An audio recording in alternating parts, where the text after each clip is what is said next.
What is up, everybody? Welcome to this week's episode of the Dense Pixels podcast.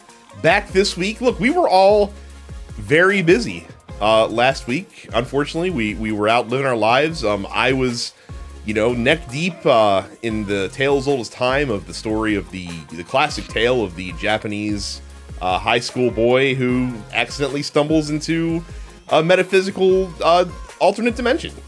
And that's how that goes. I've played so much Persona 5. Holy shit. I bought it on Steam Deck. So, my favorite and simultaneously least favorite feature of Steam is that not only does it tell you, your total playtime in the game, but it also gives you, here's what you've done in the last 2 weeks. I've played, 40 hours of Persona 5 in the last 2 weeks. It's a lot of Persona 5. It's so good, though.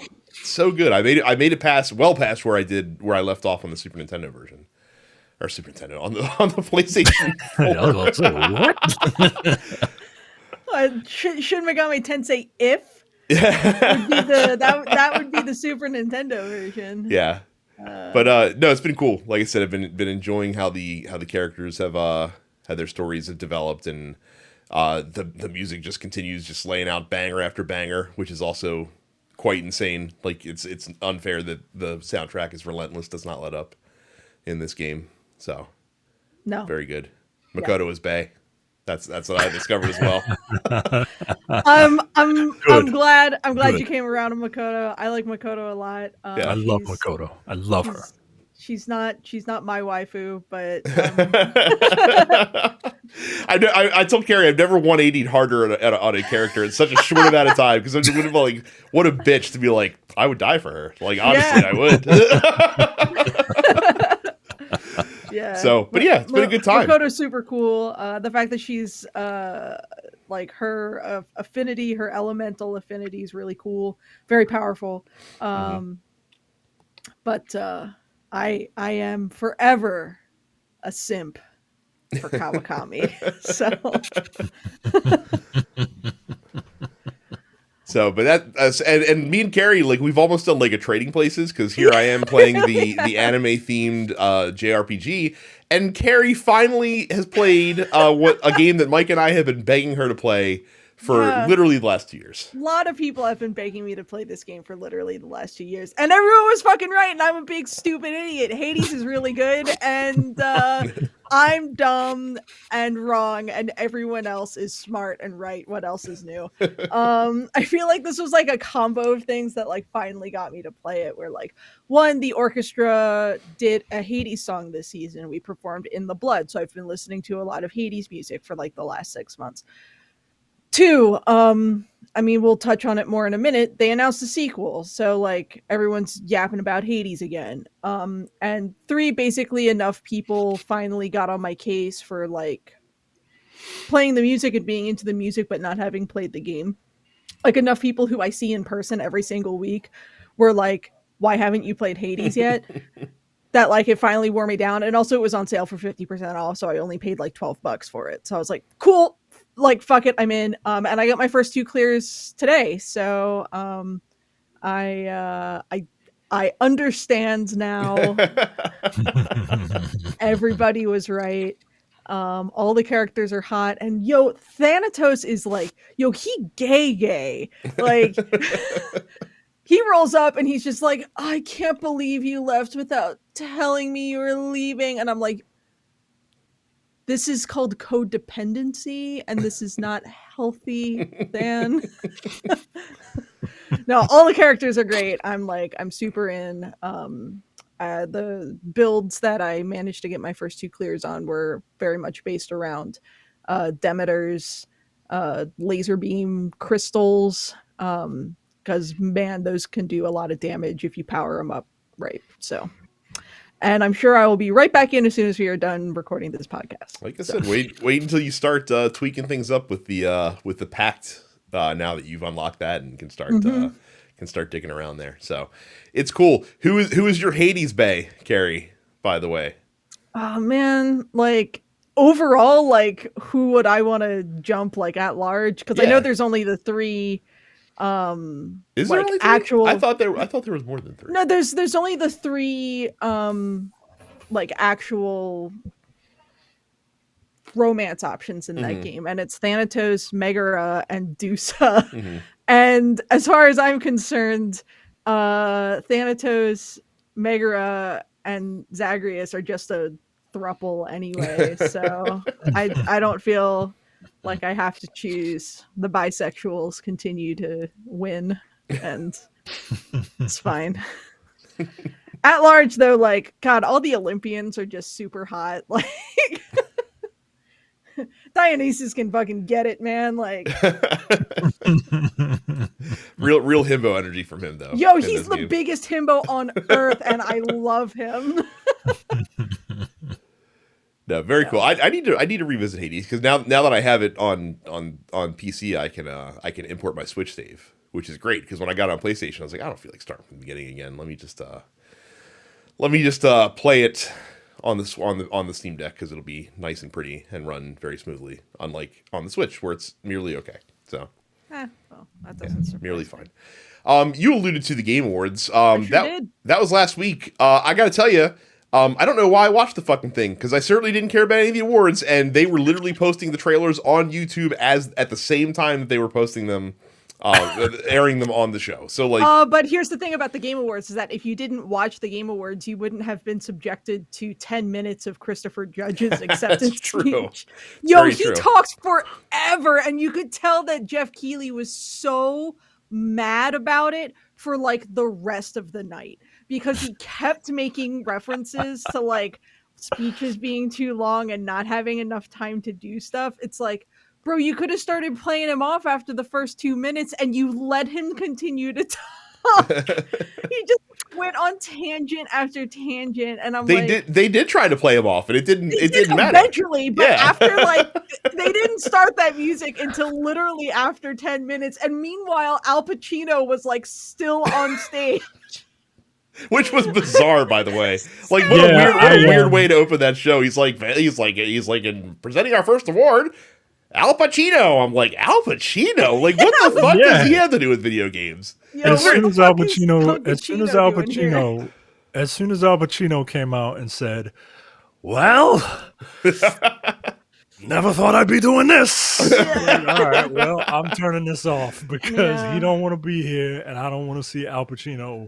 I don't want to see Al Pacino pay off a bet that he lost. Very strange. Oh my gosh. Yeah, it was bizarre. But yeah, I was all about the announcements. You know, I don't even care to talk about the winners. Like, I feel like all the right awards won, basically, or of the ones that we care about. Like, there was no controversial winners that I was like, oh my god, I can't believe Game X won for this, that, or the other thing. Like, no, they all won. Like, God of War cleaned up on all the ancillary awards, and then Elden Ring won Best Direction and Best and Game of the Year. Yep. That feels right. Unsurprising. That feels right. They announced a lot of things. They announced the release date for Street Fighter 6. They showed off some new characters, including Marissa, who is at the top of the trailer here, who looks like Magneto, basically. Like, her hair is just cut like a Magneto helmet, basically. It's true. It sort of is, yeah. Yeah. But also, like, a lot of people were immediately like, yo, I would snoo. Like, fucking big woman, man. Yeah. There's apparently a 2v2 mode in the game as well, which is going to be pretty interesting.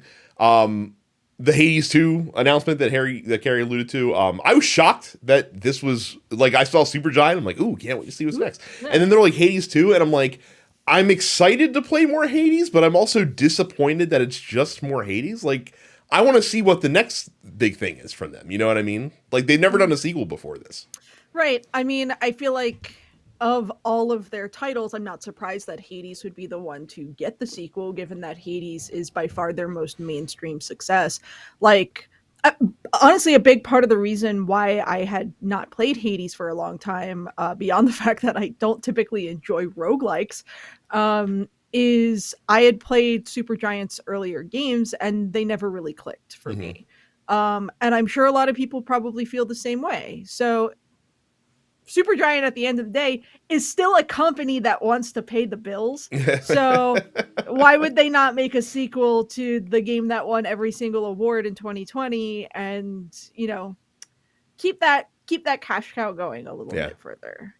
All that being said, I'm sure it'll be a great game. Oh yeah, but no doubt about that. I'm not surprised that they would have done a full sequel. I guess like once I figured out, I was like, oh, this is Hades.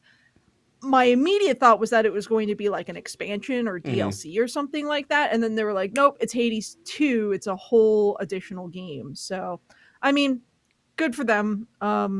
You play as, I guess, Zag's sister. So I'm curious as to how they're going to interpret more Greek mythology with this round of Hades. So. They announced that Ken Levine's new studio is making a new game. It's called Judas, and it very much looks like BioShock in space, but not System Shock. That is how I would describe what we saw from this trailer. That's probably still a very long way away. Oh, yeah. There's a new Bayonetta Origins game coming out, which looks and seems to play nothing like the previous games in the series. It's coming out on the Switch. Very storybook-ish, very sort of watercolor style, cel-shaded graphics. I mean, hey, it's coming out in March, so I have to imagine that this has been in the works for a minute. The new game from the maker of Celeste is coming out, which looks to be more of a traditional like platform action adventure game, more than the platform puzzler that Celeste was. They showed gameplay for Tekken 8. I saw a comparison of martial law from earlier Tekken games to his character model in this one, and he needs to lay off the roids quite a bit. He's a little jacked up. Like, you're 50, bro. Very Triple H levels of growth for martial law. They showed the release date for Diablo 4. June is going to end me, I've discovered, because Street Fighter, Diablo, and Final Fantasy 16 all come out within like 2 weeks of each other, which is and all of that's coming out within like presumably 4 to 6 weeks of what we're assuming is the release date for Tears of the Kingdom, because they said that's coming out in May. that too. Shit, so. this spring is going to be so fucked up. There's a Crash like fighting game coming out. Yeah, that's what they're calling it. Yeah, fine. Idris Elba's gonna be in Cyberpunk DLC, which is coming out of left field. Yeah, neato, I guess. Again, we saw the release date for Final Fantasy 16, which is mid-June. So trailer looked cool. Can't wait for that. And then the two biggest announcements. The first of which, there's a new Armored Core game coming out from Software. I need someone. Like I said, the last one. I need someone to tell me why I need to be excited about Armored Core, because I've seen these games from afar, and I've never like understood like why do people like the Armored Core series. Big robot go burr. Is that really all it is? That's all I can figure out. I haven't really played these games. Micah, have you played an Armored Core game? No, I'm not a big like giant robot person. I just don't. Okay, I mean, I guess I kind of just grew out of it. I mean, if you're into it, you're into it. But like piloting a Metal Gear is not my idea of a good time. Gotcha. I feel like this is like From's. So like I can't remember like what phenomenon this is similar to, but like this, like From's popular now, so like all their games are popular, and people are like, oh yeah, I've been begging for a new Armored Core game for years, even though it's probably like 50,000 people that are just like dying for a new Armored Core, and then nobody else cares. But people are going to buy it and play it because From's name is attached to it, which is fine. Like it's that, all good. And then Jeff Keighley had a verbal orgasm on stage announcing his best bro, Hideo Kojima, who is revealing Death Stranding Part 2, which is going to star all of the people that you would expect. It was literally like Hideo Kojima went, here's a baby, and everyone was like, yes, a baby. Like, I don't know. I didn't play Death Stranding. It seems very much just full of Kojima style bullshit, which I am not the biggest fan of. So if you're excited about it, good for you. Not for me. So yeah, man. I just I can't get into it. There's something about the uncanny valleyness of these particular games too that's just kind of odd to me. Like, yeah, they look good, but like they don't. And I don't know, man. I feel like there's games that I'm not into, but like I grasp the concept of them.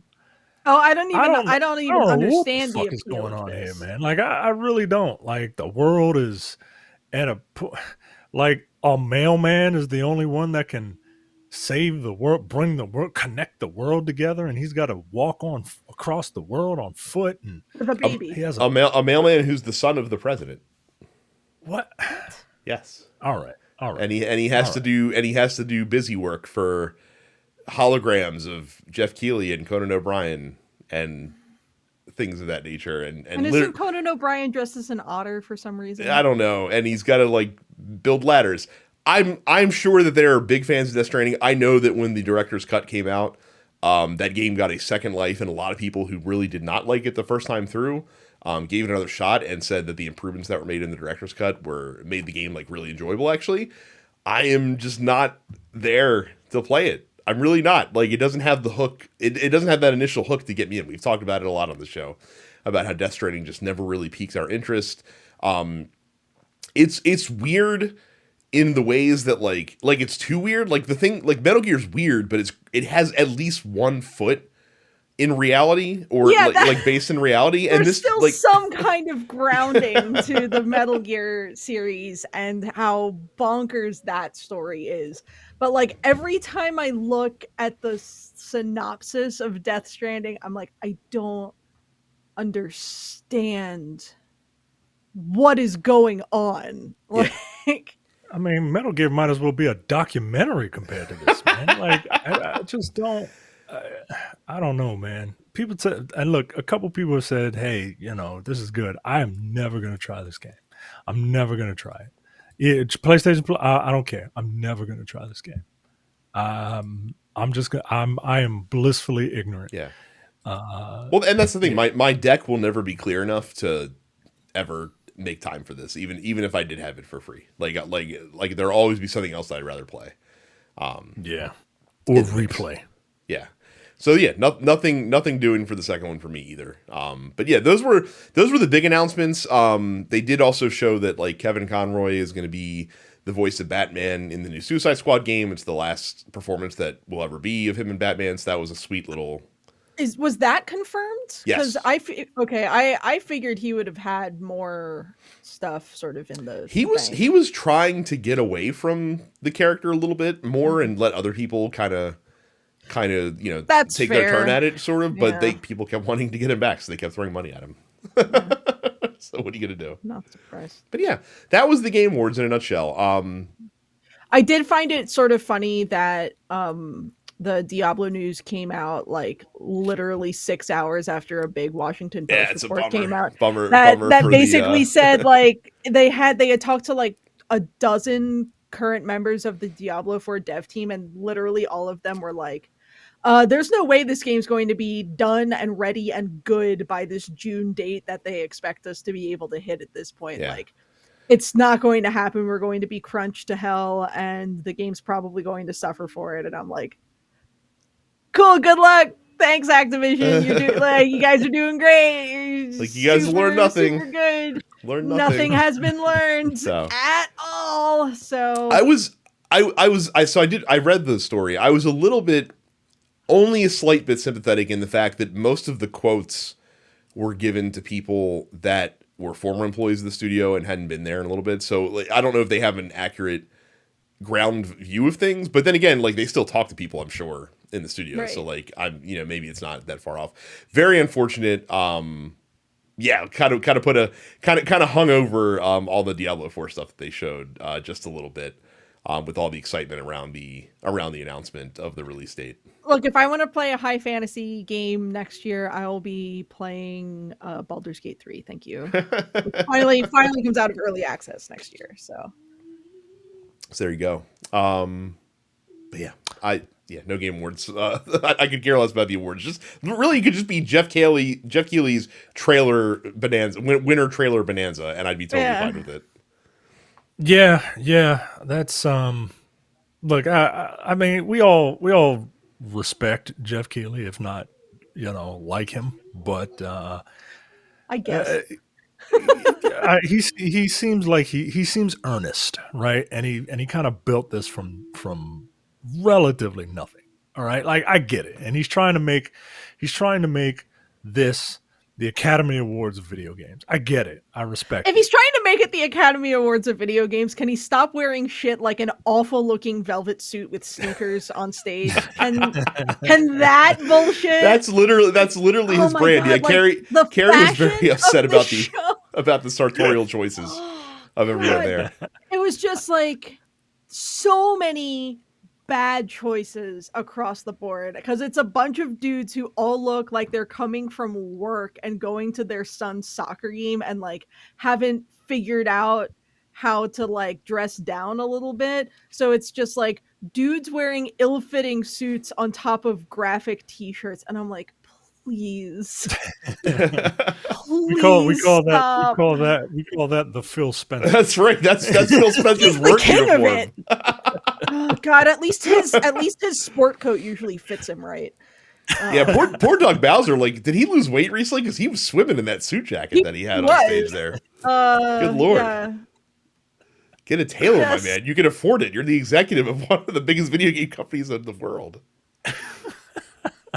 A lot of these people can afford tailors and choose not to. But meanwhile, Joseph Harris was like the last presenter, and that dude was looking fit as hell. Yeah. Just basic, open dress shirt, plain gray suit. Look dapper as shit. Just doesn't fit. That's all. That's all you got to do. Him and Kojima were like the only people who showed up looking decently dressed. Everyone else looked like a schlub. Oh, and then there's the InfoWar troll kid that also bombed everybody. Oh yeah, that kid. Also, that? Like. Oh yeah, there was like they did the Game of the Year award, and literally this like fucking 15-year-old walked up with the Elden Ring team. He Kramered the presentation basically. And so like the Elden Ring team accepts their Game of the Year award, and then like this kid jumps on the mic, says some shit about Bill Clinton, and then is escorted off the stage. And then everyone was like, what the fuck happened? What was that? And then of course, like within the span of about 2.5 minutes, the internet determined who this kid was, and he's just a fucking right-wing troll. I don't even know if he's a right-wing troll. Like, he's been on InfoWars before, but I don't think he's actually like a right-winger. I think he's just a troll kid, basically, that just goes into as many high-profile things that he can find and just trolls the shit out of everybody. Certainly highlights some sort of need for better screening at the Game Awards as far as who is getting up on stage at any given time. Right? Yeah. Right. Like I can I mean I hate to stereotype, but you said Elden Ring won Game of the Year, right? Yes. Mm-hmm. Yeah. Okay, well, a bunch of Asian people made that game. So I saw the kid. I saw the kid up there, and I'm like, maybe he's someone's son. Like, I don't know what's going on here. I don't know, man. I don't know, but I heard that kid got arrested. Good. Get out of here. I know Jeff Keighley was probably fucking pissed. He doesn't seem like the type of guy that. Well, I mean, after the soliloquy from Christopher Judge, I think he was at his wit's end by that point. So he was like, "I'm fucking throwing this kid in the slammer." Yeah, he seems like a Ned Grimes. Is that the character's first name? Ned? Frank Grimes. Frank Grimes. He seems very much like a Frank Grimes. Yeah, you know what I mean. Like he's just like, hey, I'm a nice guy, I'm doing my work, but like when he snaps, he's gonna fucking snap and grab some fucking electrical cords and kill himself. Don't do that, Jeff Keighley. We need you to give us a bunch of trailers at the end of the year. Real quick before we move on, gotta shout out the Game Awards orchestra that fucking killed it once again, especially Mr. Flute Guy, Mr. Pedro Eustache, who is a fucking legend in the industry, by the way. Like, this guy, if you've heard a film score within the last decade, you have heard this guy. Me and Carrie were yelling at each other on Twitter because we happened to see him on TV at different times, because I'm like, man, that bass flute player is fucking killing it. And Carrie's like, he's playing a penny whistle. Well, he did both. He had both. Yeah, he actually, it's funny. So he had two different basically Irish tin whistles in different keys, and then he had a bass flute. The dude's a fucking legend as far as like flutes and flute like substances are concerned.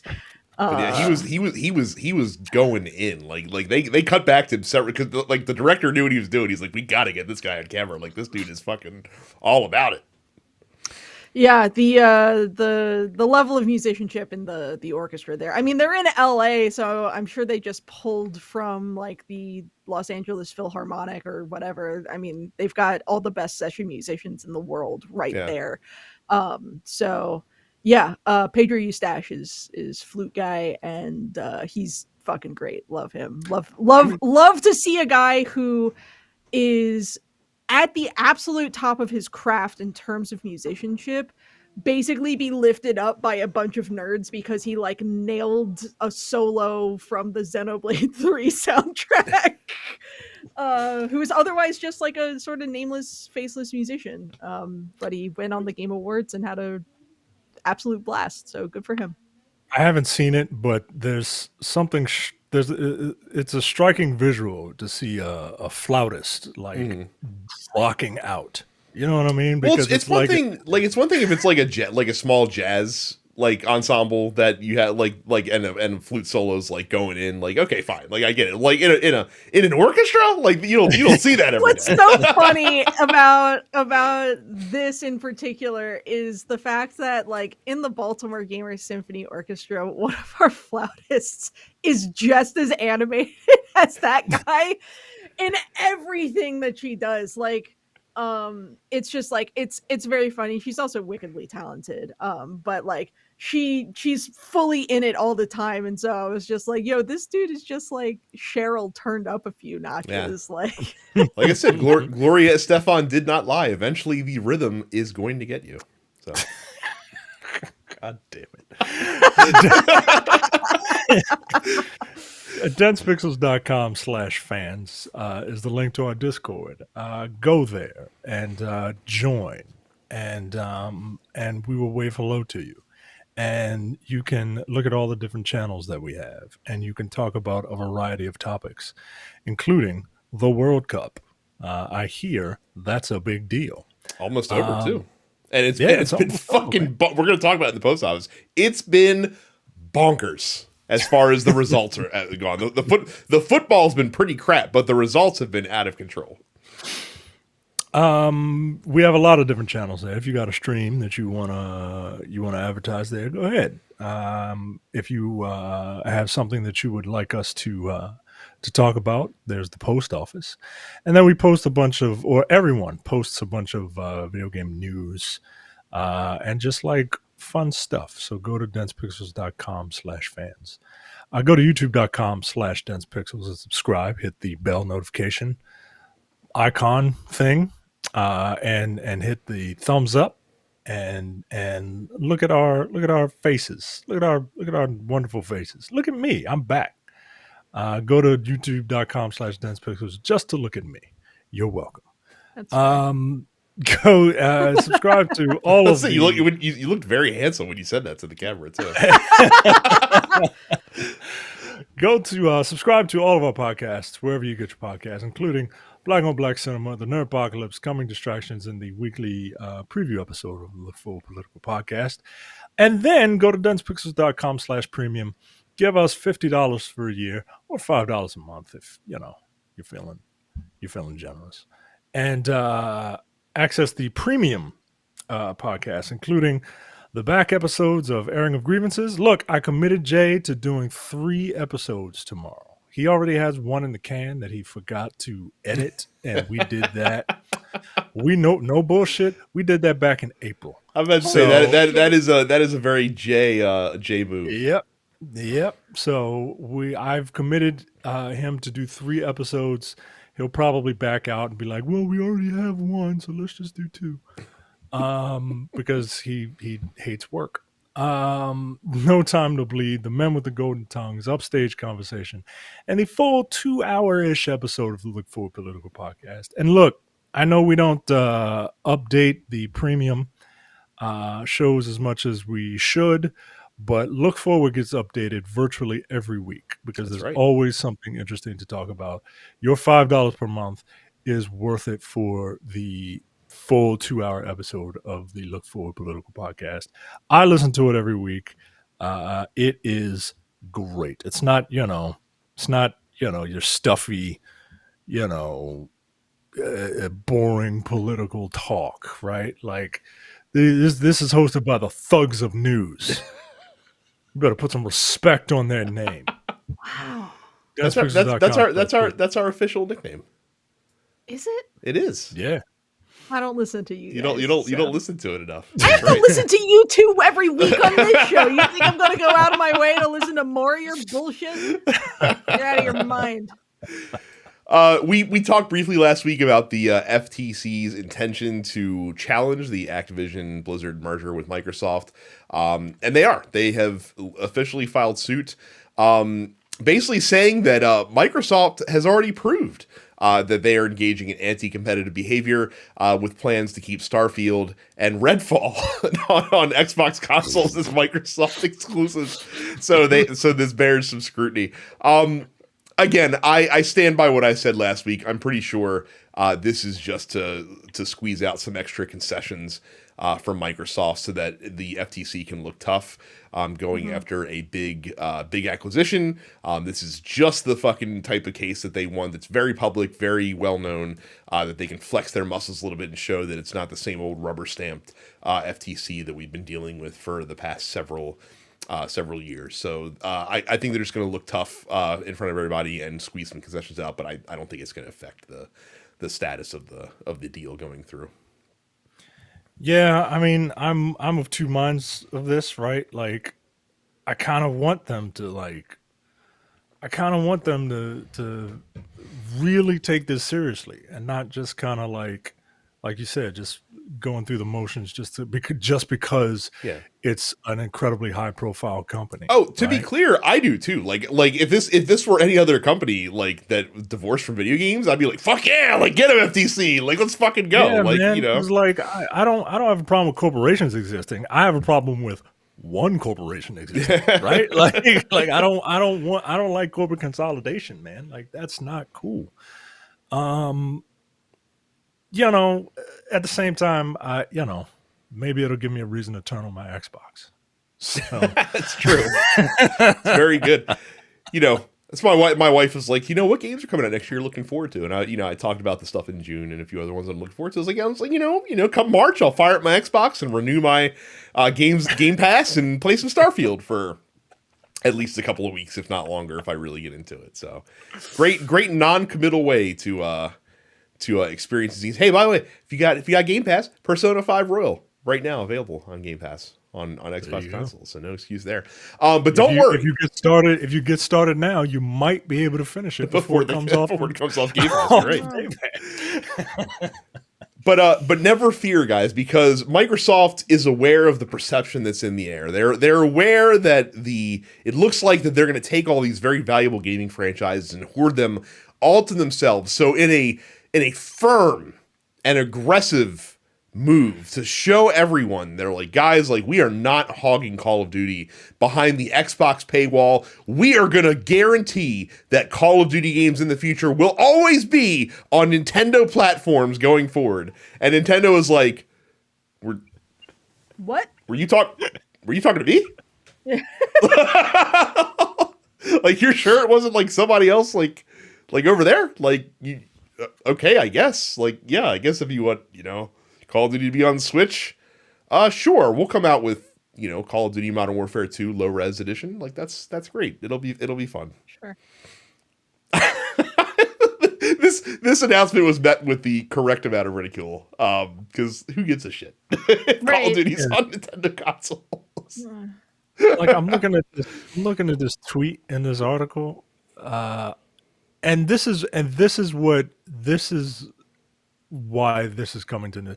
Our acquisition will bring Call of Duty to more gamers and more platforms than ever before. That's good for competition and good for consumers. Thank you, at Nintendo. Any day that at Sony wants to sit down and talk, we'll be happy to hammer out a 10-year deal for PlayStation as well. Fuck you, dude. Fuck you. What the fuck? Come on, man. I mean, it's literally them going, "Oh, look at us! We're playing so nice with this other big company. So obviously, this is a Sony problem. This isn't us. This is Sony not wanting to play nice because we can play nice with everyone else. Look at us playing nice with Nintendo." Cut that fucking tribalism bullshit out, yo. Like, fuck that, man. Doug Bowser probably heard this news and he called like the home office in Japan and he was like, "You'll never believe this. Like they're guaranteeing Call of Duty will come out of here." And the CEO of Nintendo was probably like, "What the fuck's a Call of Duty?" Like, I don't even know. Like, what are you talking about? We don't eat cod here. Okay, get out of here. This is Japan, baby. We got the best seafood in the world. Will a Switch edition of Call of Duty even sell 100,000 units?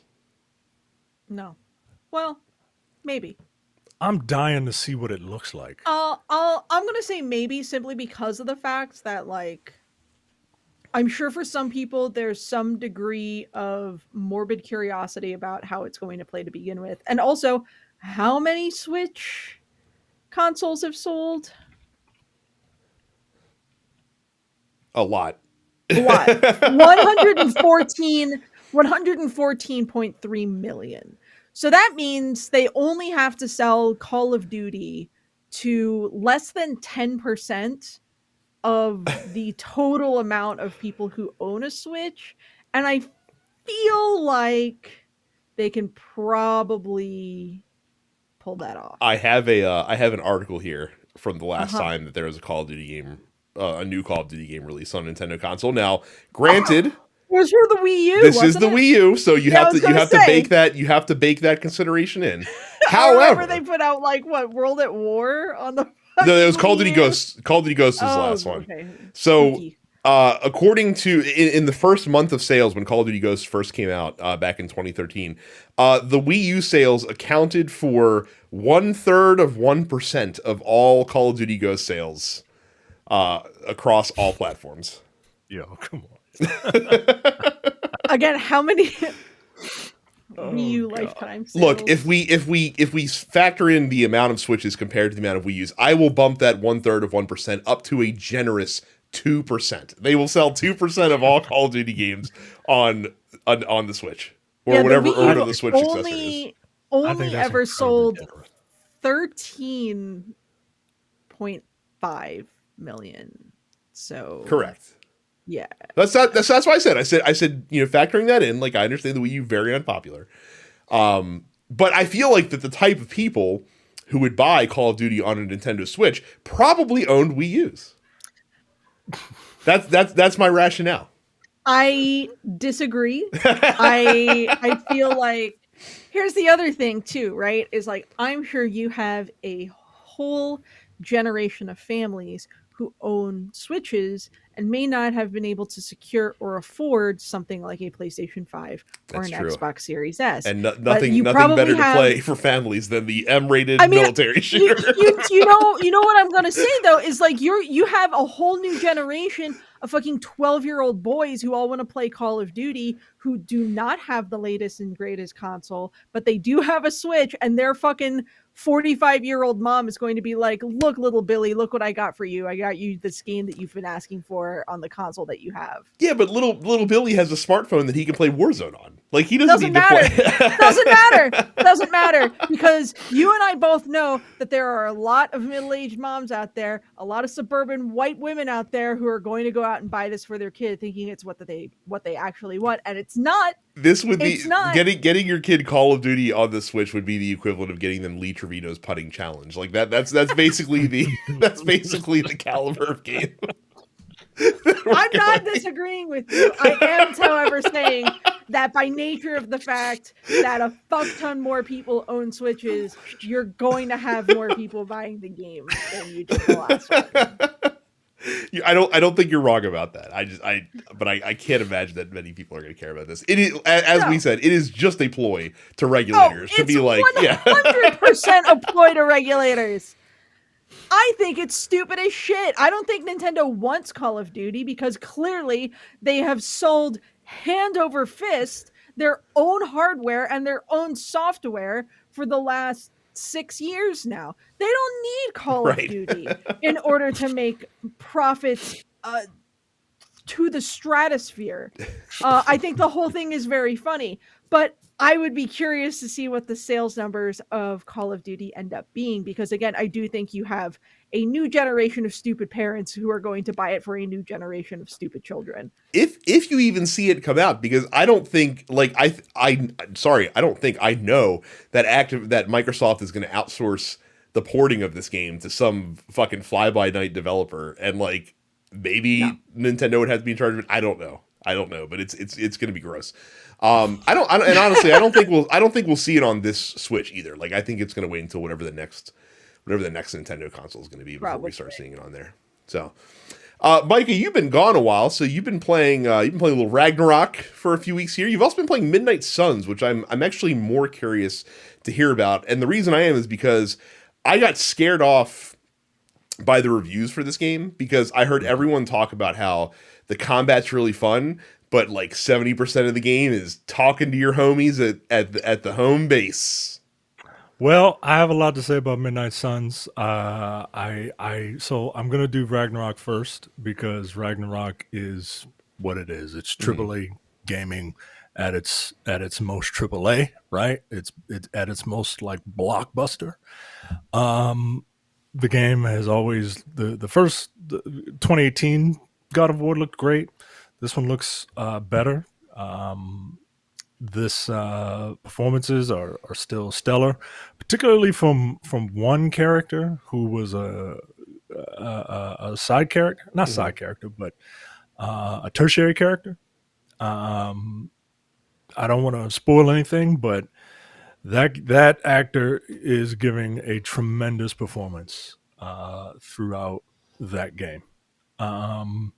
The story is, I enjoy the story in the first one a little more. I think it's a little more focused. I think it's a little more personal. And I'm a father now, so it's like it hits a little different. But it's fun. There are a lot more options for combat, but some of those options feel like unnecessary. Like kind of like the weapons in the old God of War games, like when they started giving you this shitload of stuff, and you're like, "But I'm only going to use the blades. I'm only going to use this, right?" And they do a good job of making you switch.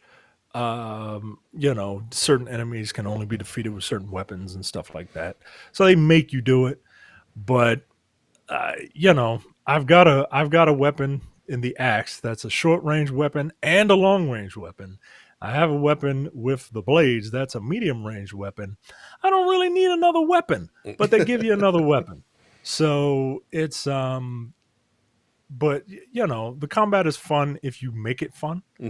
The performances are great.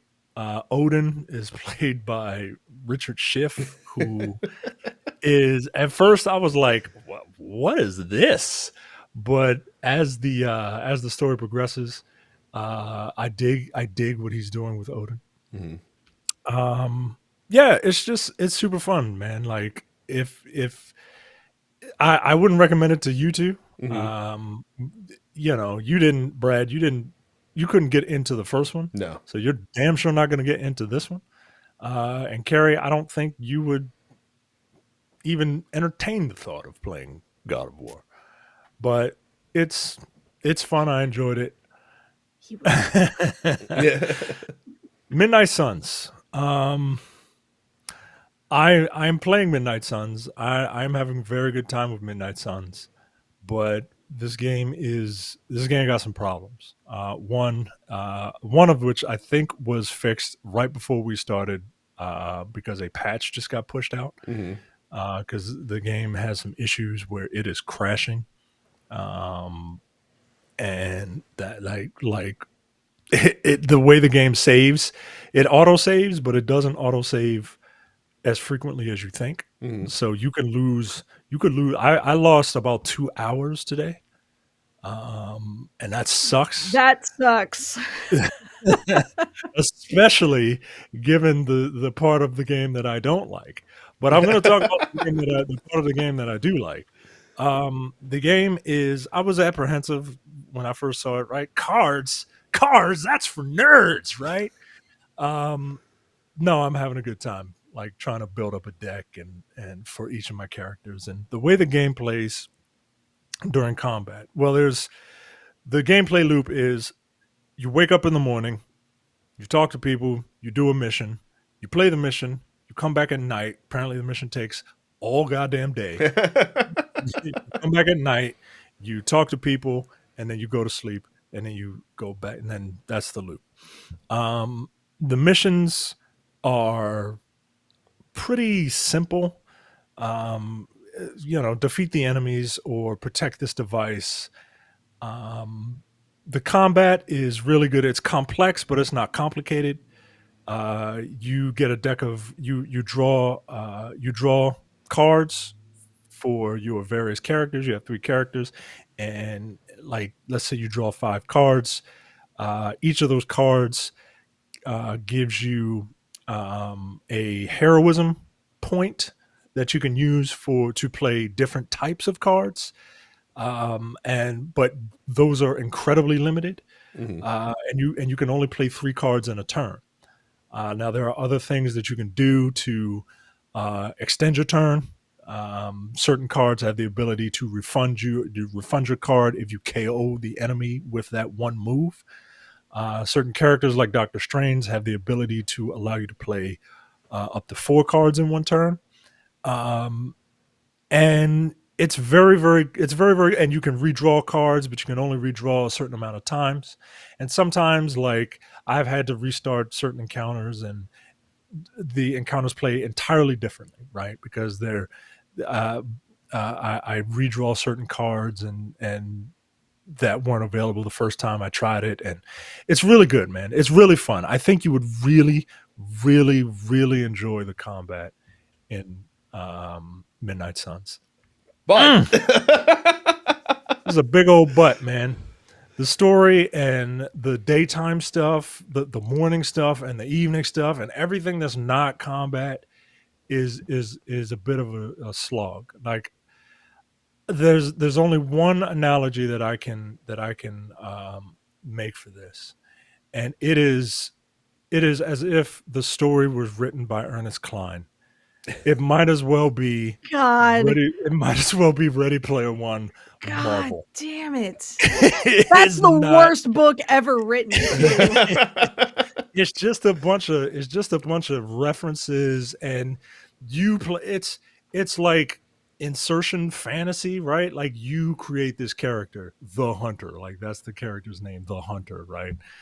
And what weren't like the characters in Ready Player One? Weren't they like Gunters or some shit? And so yeah, you are the Hunter. Like that's his name, that's their name, the Hunter. And your character is the only one that can solve all of these problems, right? Like Doctor Strange is coming to you to help him fix his problems, right? Ghost Rider is feeling sorry about himself, and only you, player, can help Ghost Rider. You gotta go kiss Ghost Rider. That's right. Blade wants to sit down and talk cinema with you, so you can have to be the guy. Blade wants to fucking do a book club, dude. Blade wants to be in a book club, but he only wants to be in a book club because he's got a crush on Captain Marvel, and he doesn't know how to talk to her. So he was like, "Oh, okay. Well, let me just." You have to convince him to work up the nerve, Blade. You have to convince Blade to work up the nerve to talk to a woman, and when he does, he's like, "Oh, okay. Well, I like this book. Hey, what books do you like?" And she's like, "Oh, I like books." And it's like, "Well, maybe we could sit down and talk about some books sometime." And Captain America comes and is like, "I love books." And Captain Marvel's like, "Well, Blade's got a book club." And Blade is like, "Oh, no. This isn't what I wanted." But he starts a book club because he wants to get in with Captain Marvel, but Captain Cockblock comes in and he's like, and then you're in the book club. You are in the book club, and Captain Cockblock comes over, and he's like, "Can I talk to you for a second?" And he's like, "I get the feeling that Blade started a book club just to get close to me because he wants to be my friend. How do I tell him that it's okay for us to be friends? And it's like, what the fuck is going on, yo? Yo, like We need to save the world, but we still have time to talk about our problems. we still have like time Persona. we still have time to I'm listening to this and like, is Persona like anime melodrama? Yes. Am I still enjoying it despite that? Absolutely, because the characters are really well written and have really fun personalities. This sounds awful. Yeah, no, this sounds like they're like trying to like capture that thing about Persona, and failing spectacularly at it. Yeah, man. Just because it's not.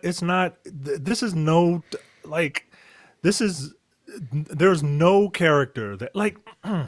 So Nico Minoru is trying to throw a surprise party for Magic, but Magic doesn't like surprises, and then they get into like it feels like a YA novel written by a YA. Like it's so vapid and empty. But you kind of need to do it though, don't you? Because like you need to do it, because if you don't do it, you won't be able to level to you go out on missions with certain characters, and at the end of the mission you get something that will allow you to draw brand new cards for your deck, but you can't take everyone on every mission at the same time, so you got to do other stuff in order to build up relationships, in order to power up your team, in order to, and look, it's not the worst thing in the world, right? It's not.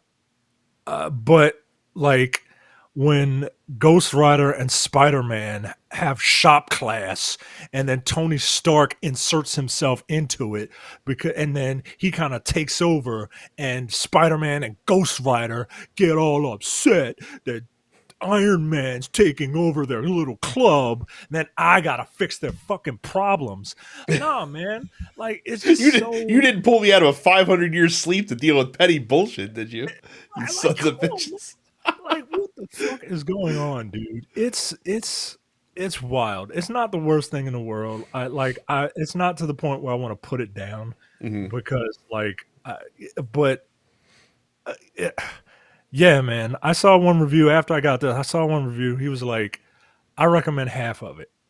Yeah, that's it. Like, if there was a way that you could just play the game without having to run around Salem, Massachusetts, then yeah, it would be a 10 out of 10. But it's worth checking out. If you're like super into like Marvel stuff, you could give it a shot. It's not a bad game. It really isn't. It's just so annoying. So annoying. That is very unfortunate to hear. I don't know if I could put up with all the shenanigans. I don't think you could.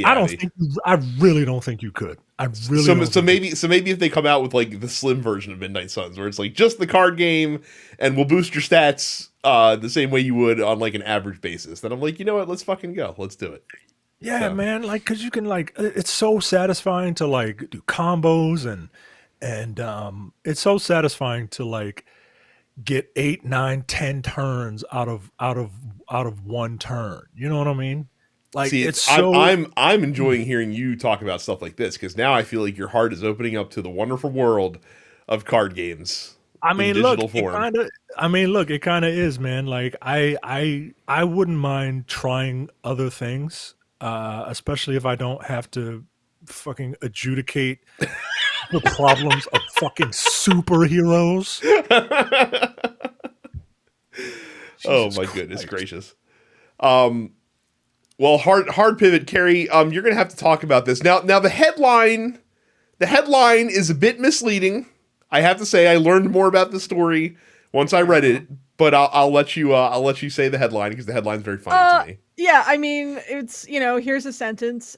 Steph Curry is producing a Toe Jam Earl movie for Amazon.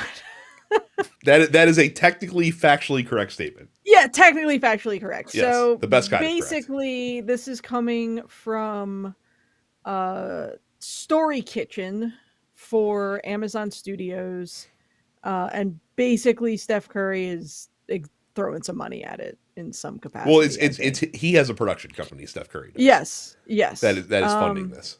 Yes. Yes, Unanimous Media and then Story Kitchen. So, yeah, Toe Jam and Earl has been around for 31 years now. Jesus. Yeah, if you can believe it. So I feel older realizing that Steph Curry's been around for like 14 years than I do about Toe Jam and Earl being around for 31 years. Yeah. Synopsis for the project. Earth, their legends tell them, is the paradise where the music that created their culture originated. Unfortunately for our heroes, not only do they wreck their ship, but they find that Earth is, well, not quite the haven they expected. But the music, that part was true. So begins their quest to find as much of that music as they can in the hope of saving their planet and maybe ours as well. So I do like the fact that this is focusing primarily on like the music of Toe Jam, because like ultimately like the original Toe Jam and Earl game is a sort of roguelike-ish cooperative non-combat roguelike where you just like walk around and collect spaceship parts and you listen to a fucking banger of a soundtrack. So I mean I'm a huge fan of the Toe Jam and Earl soundtrack. I have arranged stuff from that soundtrack for my band as well as for the orchestra. Wasn't Stuart Copeland involved with the soundtrack for that game, or was it Les Clay? Like, I feel like one of the Oysterhead guys was involved with that. Oysterhead was a side project for Stuart Copeland, Les Claypool, and Trey Anastasio. Right. No, I'm aware of that. Well, you're the only one, because you and me are the only ones listening to this podcast that are probably aware of what Oysterhead is. So that's fair. Yeah, I mean it's most of the original stuff was composed by John Baker. You know what? I'm conflating this with Spyro. Stuart Copeland did the Spyro soundtrack. You are conflating this with Spyro. Yes. But you know, John Baker managed to capture a lot of that like late 80s, early 90s New Jack Swing style of music on a Genesis sound cart, which is pretty remarkable in the grand scheme of things. A lot of bangers on those early couple Genesis games, as far as I'm concerned. So, I mean, look, if they're going to do an animated Toe Jam and Earl movie, I am 100% going to be there. It makes me wonder if this is going to be set in the 90s or if this is going to be like modern day and like it just took that long for the music of the 90s to get to Funkatron and influence this culture or something like that.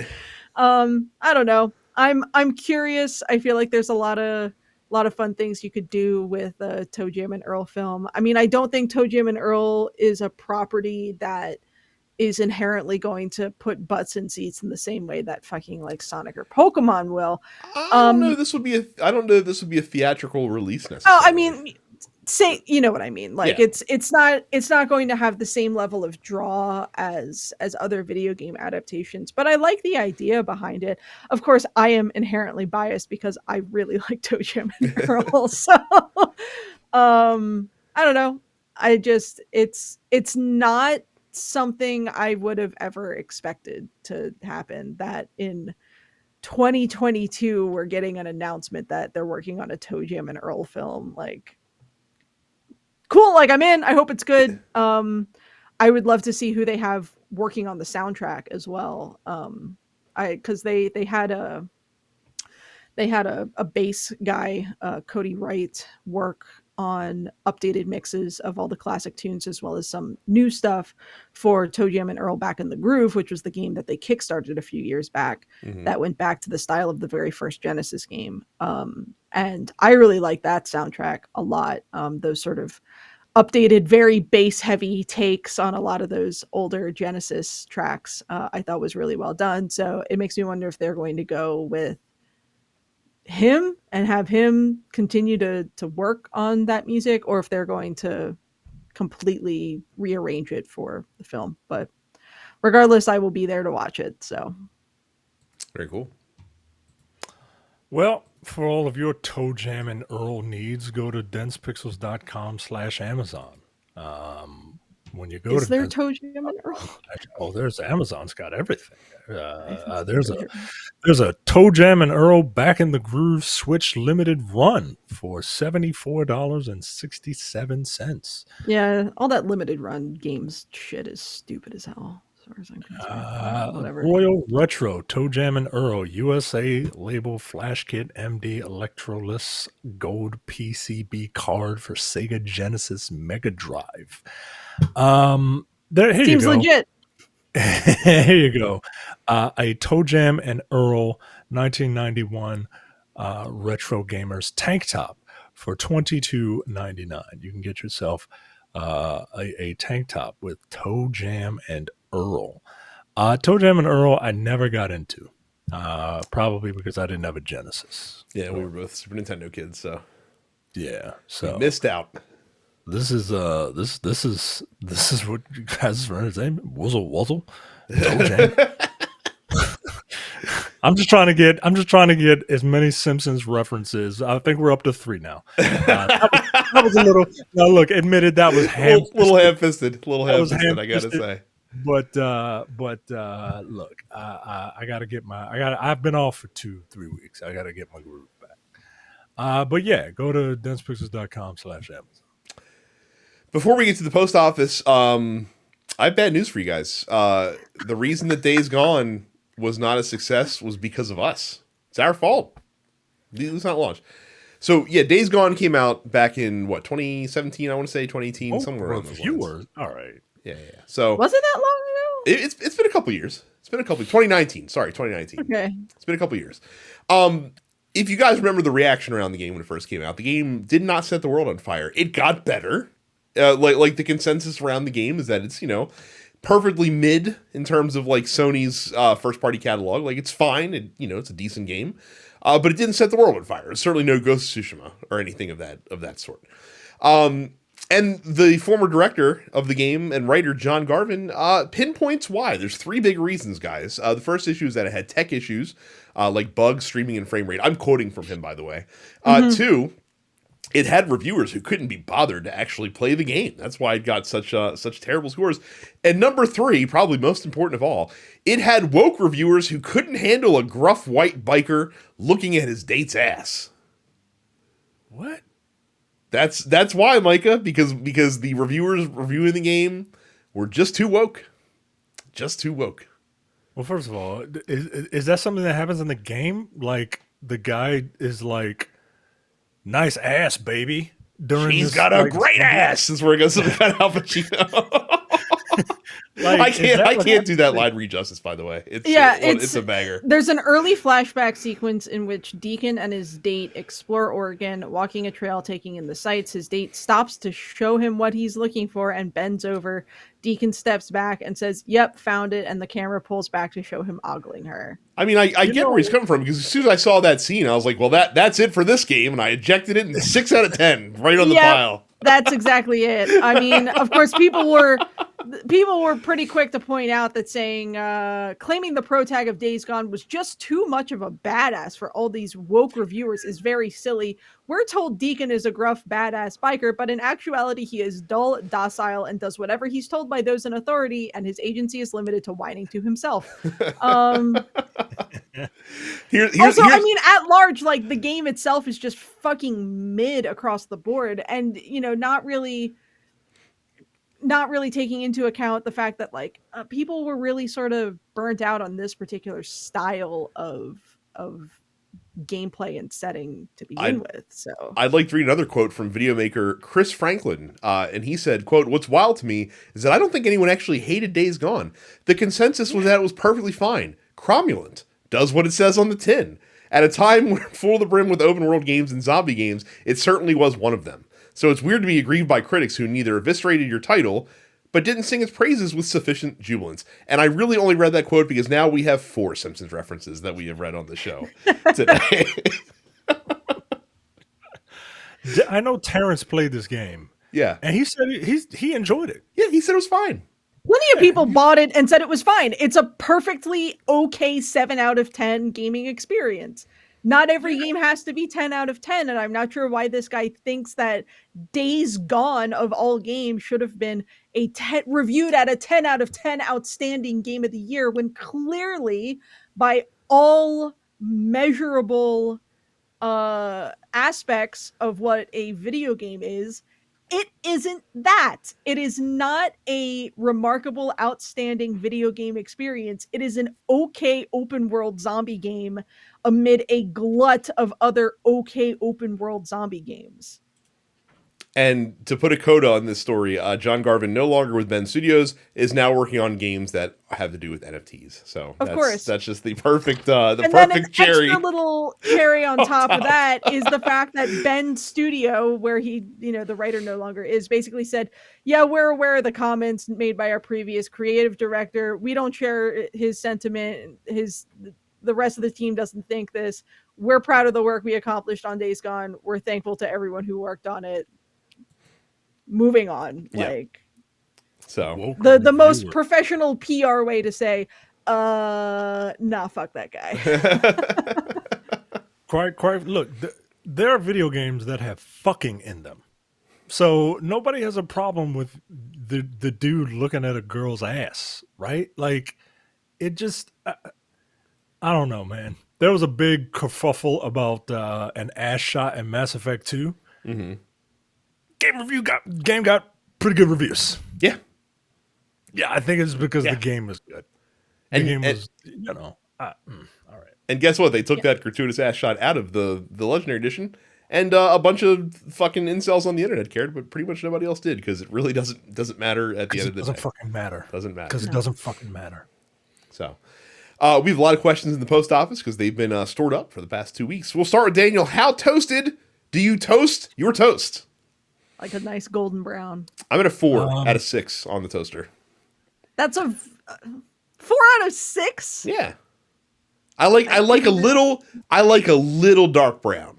A little dark brown. I don't like any. Just that. No darker than that.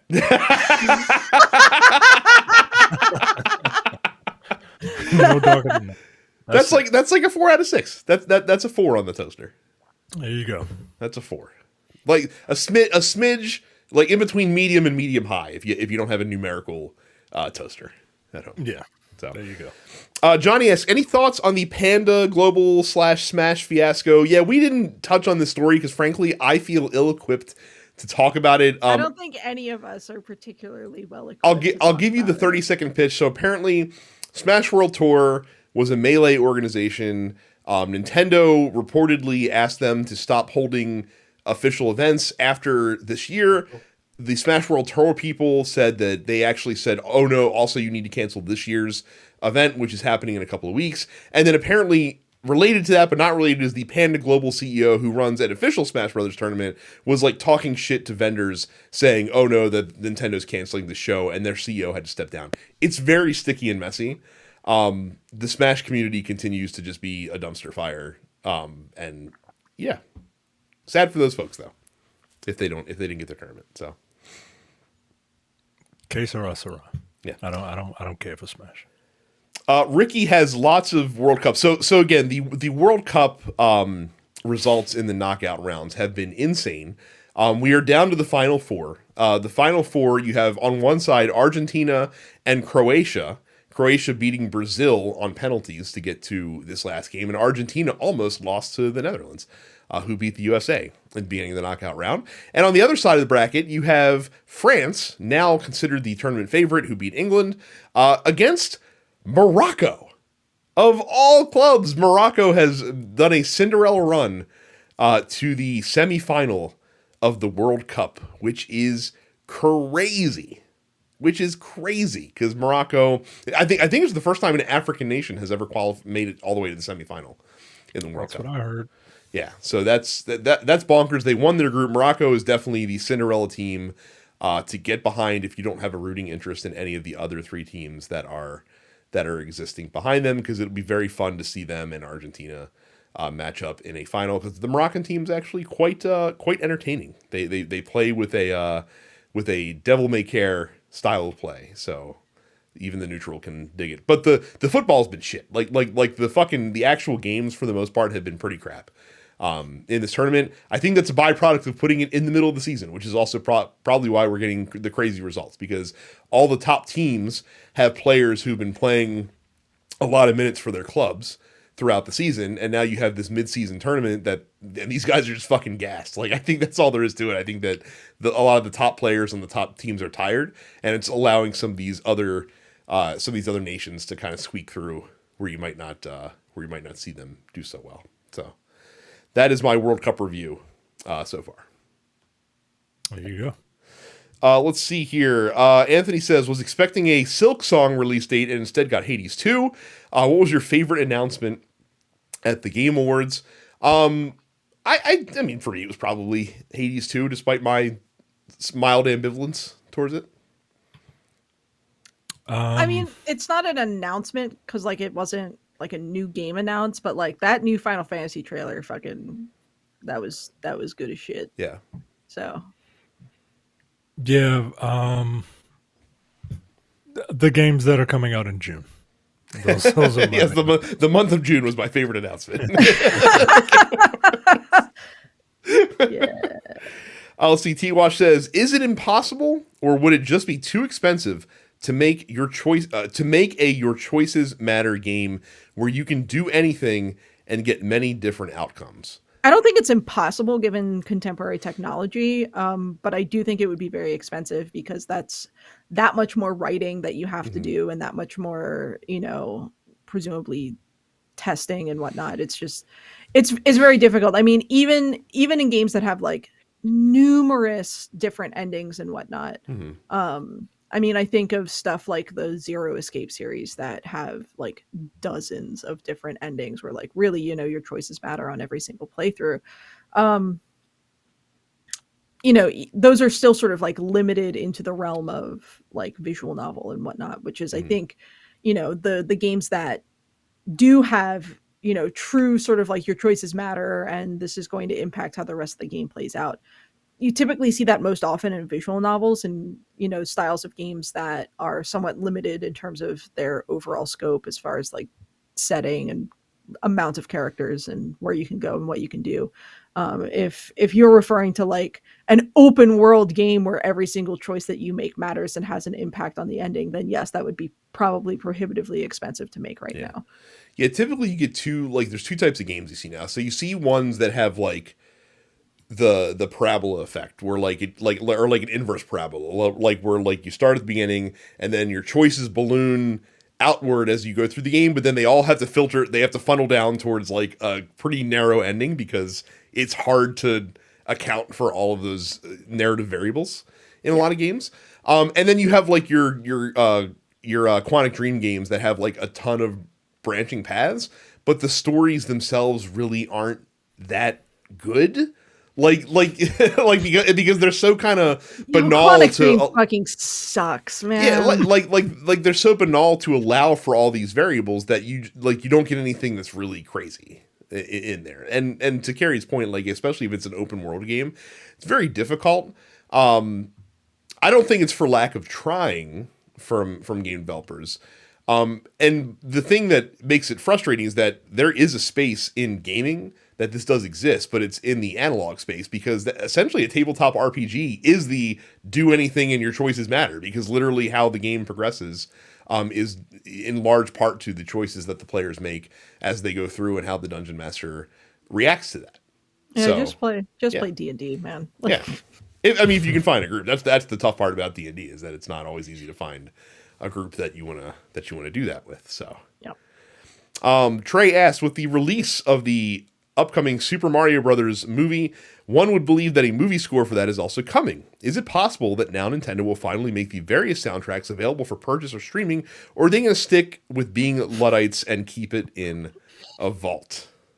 So I do want to touch on this because they did show a new trailer for the Mario Brothers film at the Game Awards, and notably it does have updated arrangements of classic Mario Brothers music present, which is great because that's something that the Sonic films have unfortunately sort of lacked across the board. Part of the reason why the Sonic films don't really have a lot of the old classic Genesis era tunes present is because the composer for that game has retained the rights and has sort of refused to do anything with them. Which is why when Data Discs put out the vinyl soundtrack for Sonic Mania a couple years ago, it had all of the new tunes that were written for the game on it, but didn't have like the updated mixes of stuff like Chemical Plant or any of that stuff, because the original composer still sort of like has some degree of rights over it and is apparently impossible to negotiate with. So I have to imagine that with a lot of these old classic Nintendo soundtracks, that a significant part of the reason as to why some of this stuff isn't available on streaming and whatnot is just sort of due to how creator rights are different in Japan than they are in America.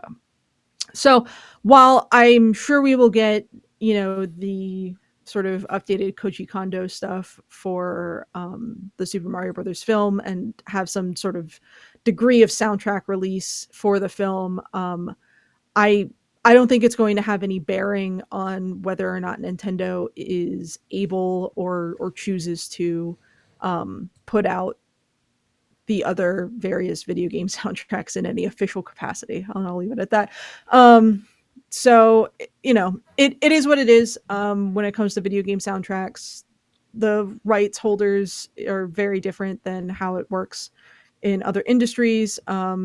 Particularly some of these older stuff where the contracts were very different back in the 80s and 90s than what they are today. So just something to keep in mind when you're sitting around wondering like, why the fuck aren't like, why can't I listen to these soundtracks and whatnot? Like, I don't think it's necessarily Nintendo holding out on people for the sake of it. I have to imagine that there's some degree of just not being able to sort of do anything with it due to how the laws work and how creators' rights work in Japan. So, well, there you go. I could not give a more impressive answer than that. So, so we'll move on to another question from Johnny. I'll see if I can do this. How drunk was... I'm terrible. That's terrible. I'm not even going to try. How drunk was Al Pacino at the Game Awards? He was certainly not sober. I think him drinking was the problem.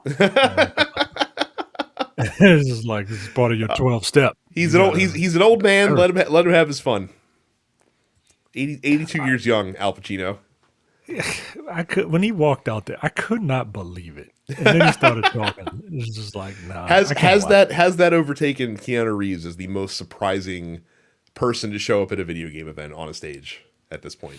Given that he doesn't even have any connections to having been in a video game, I would say yes. Like, at least Keanu showed up for the sake of promoting Cyberpunk, which he was in. Yes. Yeah, like, what was Al Pacino doing? Like,